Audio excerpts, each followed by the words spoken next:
20,000 of them at one go. But Vlad's rule was so firm that it was said you could leave a pot of gold by a village well and come back 6 months later and it would still be there.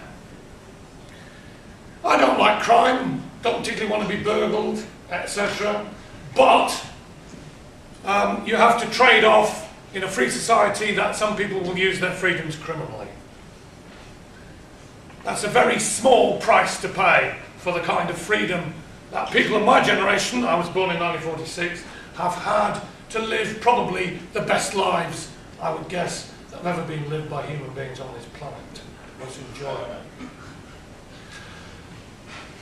And when it comes to behaviour, I did say I've been to 26 countries where the predominant beliefs were Islamic. Do I find the behaviour there particularly good? No, absolutely not. First time I went through Bosnia. It was the first Islamic country I was ever in, the first place where people... First policeman who met me put his hand on my testicles. Sexual harassment. I was quite a good looking kid in those days, 17 years old.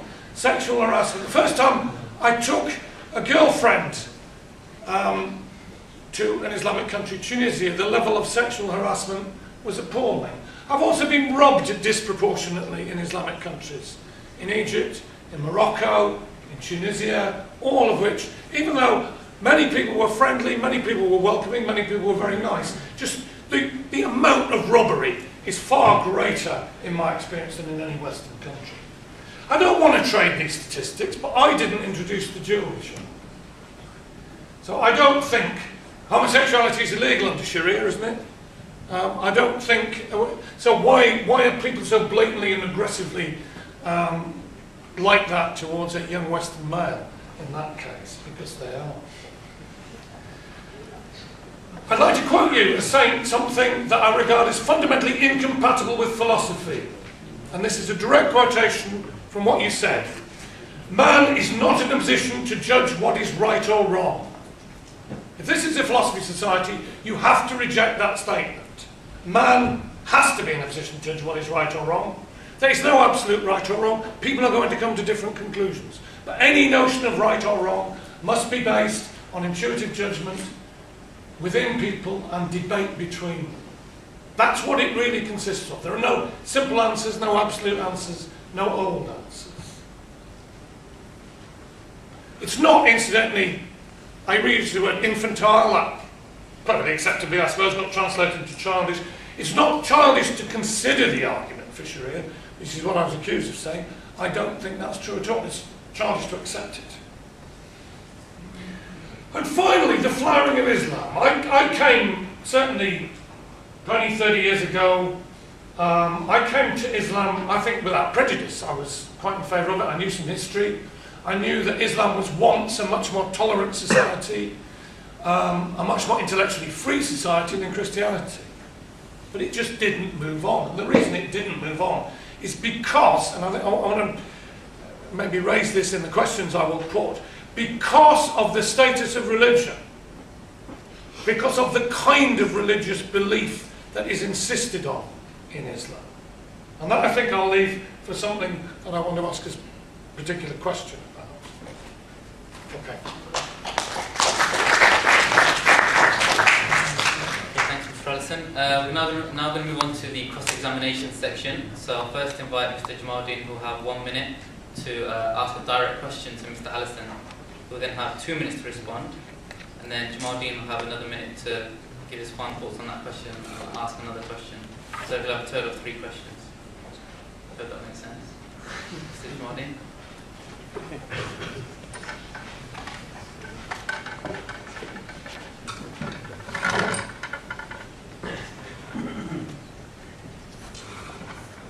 Okay, to question Lincoln on some of his statements, referring back to the issue of judging right and wrong, I actually had the opportunity to look through Lincoln's recent book, Disrespect Agenda, or The Agenda of Disrespect. I'm not sure exactly the wording, but nevertheless, I came across Lincoln's views about utilitarianism, and actually the basis of how to judge right and wrong.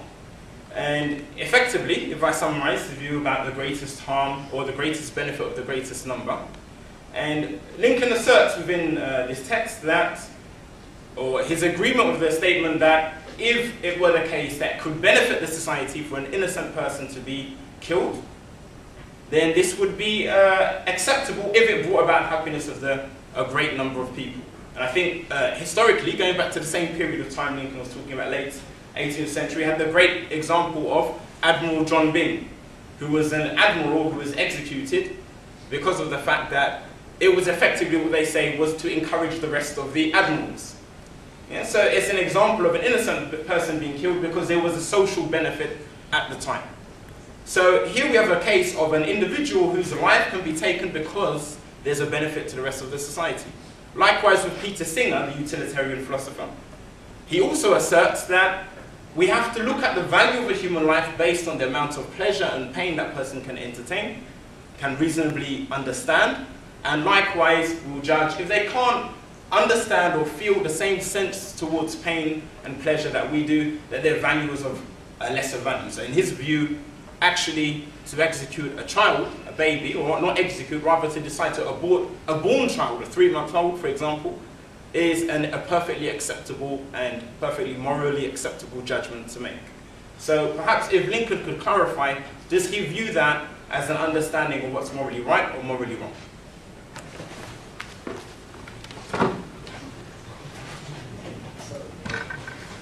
The answer is yes, that is absolutely my view. And the example I'd always give is not Admiral Byng, because that was it's not a comic example that probably didn't work. The example is the dropping of the atomic bomb on Hiroshima. President Truman was faced with the probability of 3.5 years further war and 4 million deaths, or dropping a bomb that would rip apart 22-year-old women who were expecting children. Innocent women. In a proper grown-up morality, and this is going to come up a lot in the 21st century, you can only act on the large scale on best consequences. Nice little rules that keep you in favour with some fatherly figure are going to do you no good at all. So yes, that is absolutely my view. Whether it translates, how it translates into more ordinary behaviour, for those who are not heads of state and those who don't have nuclear weapons, is a complicated argument that I'm not going to get into now. Do you, I didn't understand quite the format. Do you want me to put a question to him now? No, so now he's going to ask you a second question. Okay, so yeah, let's be unambiguous about that. I no more believe in any kind of humanist constraint on a properly formulated consequentialist morality.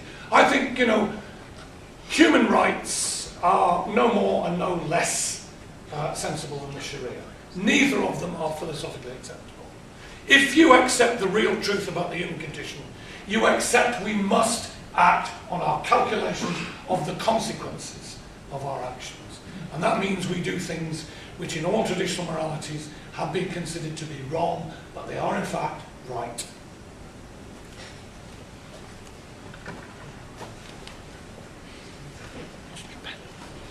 Okay, just to perhaps briefly comment on this issue, I think that kind of illustrates the problem, because if we look at the issue here of assessing whether a life has value or not based on this collective good or collective benefit, again we run into problems here. Because again, let's look at the other scale of life. You have the issue of euthanasia. So again, there's a view that it should be acceptable, as it is, for example, in the Netherlands and other places in Europe, because of the basis that, well, if someone's life has not got any more benefit, they should be able to end their life. But the issue is that someone can feel down for 6 months about his situation, maybe disabled, maybe injured. And because of that, he doesn't feel his life has the benefit or utility within it that justifies living. I.e., the cost-benefit ratio has gone too many costs, may as well end the whole charade. Yeah. Now, 6 months later, he reconsiders the issue and actually feels quite good about himself. That same life, the same situation, maybe that same disability, has actually been re-evaluated. So the idea that even one individual can evaluate his life on some fixed measure of good and bad, of benefit, is wrong, it's arbitrary. Likewise, if you amass all of those arbitrary values of good and bad and say that's the basis for judgment, it doesn't make actually any clear sense how we can evaluate that on a large scale. Also, on this issue of Truman, we have to see that President Eisenhower actually commented that his view was wrong, and there was no actual need whatsoever for there to be a bomb drops in Hiroshima. So how we can accept that was the correct judgment and that was, absolutely morally clear, that's quite flabbergasting actually. But to my question, I have to think of a question now. Okay, the question, which I'll have to think of, which was, okay, now, okay, question. Okay, I should have put my notes over. In terms of this, again, judging the society, I think maybe to extend this again, and perhaps if you could deal with the points I've just raised, which is you're saying that you're amassing or outweighing the consequences of the action. Now, again, consequences, we can't see the consequences of those actions. That's why most people who discuss about the issue of secularism or Sharia, they're actually all putting forward views about what rights people should have and what the law should do to secure those rights. Because there's a certain fixed law, or at least there's an aspiration, you have a fixed standard that you will try and bring society towards. If you're saying it's about values of, it's about actually assessing and calculating the benefit, we can't see the consequences of the laws, and they may turn out to have consequences that don't bring about that utility that you may be seeking. So perhaps if you could respond to that. Seems to me that was the same question again, but there you go. In order, first of all, Eisenhower's entitled to his view, and no, there's never moral certainty. What I'm saying is you must make moral judgments based on your notion of the consequences. It doesn't mean you're ever going to be right, other than, any more than you're going to be right about the interpretation of human rights or God's will. For people who didn't think, who were appalled by the idea of euthanasia, or the idea of assessing a life by cost-benefit, my trick when I was at the university and teaching courses on this was to pull out documents from my filing cabinet, from the Ministry of Transport, no less, which assess how much you ought to invest in road safety in order to save one life. Now, if you regard life as absolutely sacrosanct, presumably there'd be no limit. But that would become completely incoherent, because you'd spend millions, bankrupt the economy, and people would die as a consequence of that. So, the idea that there are absolute rules about the sanctity of life that you have to stick to has got to be nonsense. NHS expenditure, the way in which within the National Health Service decisions are made about whether people should be given treatment or not. Given that if they aren't given treatment, the certainty is they will die. We have to make, proper grown-up human beings have to make decisions about life and death. And they have to make them on calculation